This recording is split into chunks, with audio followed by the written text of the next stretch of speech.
Present by दीवाना music परो। अभी आप सुन रहे हैं दीवाना म्यूजिक परो की शानदार प्रस्तुति। म्यूजिक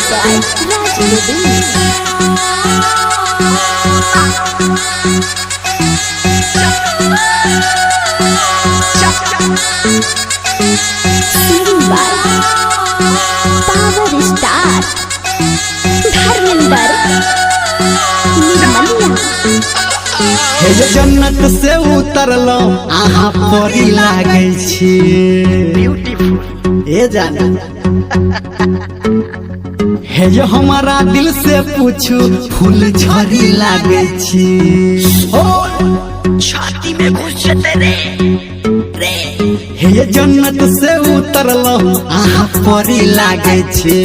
हे हमारा दिल से पूछू फूल झड़ी लागे छी। नीचा से ऊपर तक आहा जी कमाल लागैया कहते में आहा यही धमाल। अति सुंदर क्या बोलते हो? क्या बोलते हो? हे ये चांद वाला मुखरा लोग के नहीं चलू बाजार में। क्यों? हे ये चांद वाला मुखरा लोग के नहीं चलू बाजार में।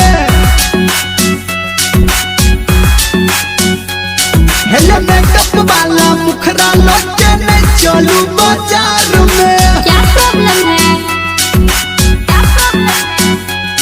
हे ये पागल प्रेमी भोजते आहा के कियो प्यार में।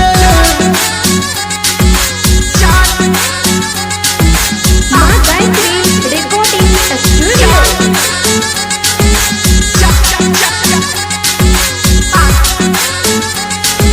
ठुमैक ठुमैक आहा जब मटक मटक चले छी। केते दीवाना के दिल में रानी आहा ढले छी। ना चलू एना अगर लागी जात आहा के नजर किया कि एता के छोरा सब छै महागर। अच्छा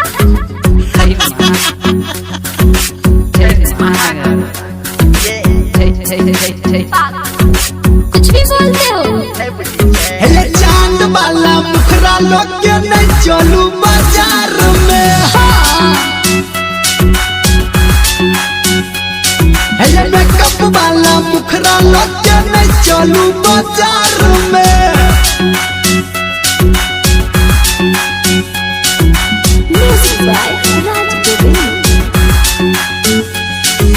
मैं चाहे ये करूं मैं चाहे वो करूं मेरी मर्जी। मैं चाहे ये करूं मैं चाहे वो करूं मेरी मर्जी। तुम नहीं हो मेरे ओ बापू सर जी। तू लुच्चा है मुझको ये पहले से है पता। तू क्या है चाहता अर्जी थोड़ा बता। अर्जी नहीं हे मैडम एक बात कहब हम। हे चांद वाला मुखरा लोग के नहीं चलू बाजार में। अच्छा हे मेकअप वाला मुखरा लोग के नहीं चलू बाजार में। ओहो हे पागल प्रेमी भोजते आहा के कियो प्यार में। पागल।